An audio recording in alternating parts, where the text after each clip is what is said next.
श्रीमद्भगवद्गीता श्रीमद्भगवद्गीता अथ त्रयोदशोऽध्यायः अथ त्रयोदशोऽध्यायः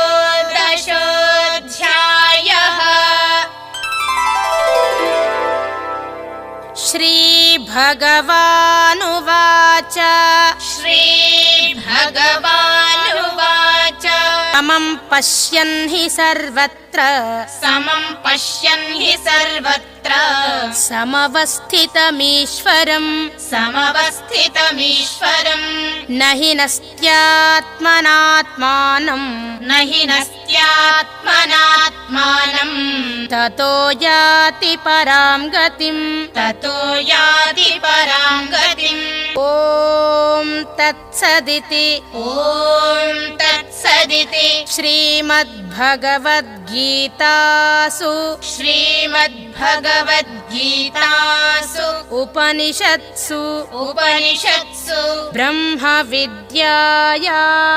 ब्रह्मविद्यायाम् योगशास्त्रे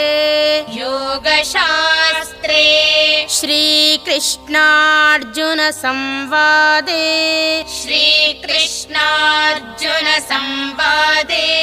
क्षेत्रक्षेत्रज्ञविभागयोगो नाम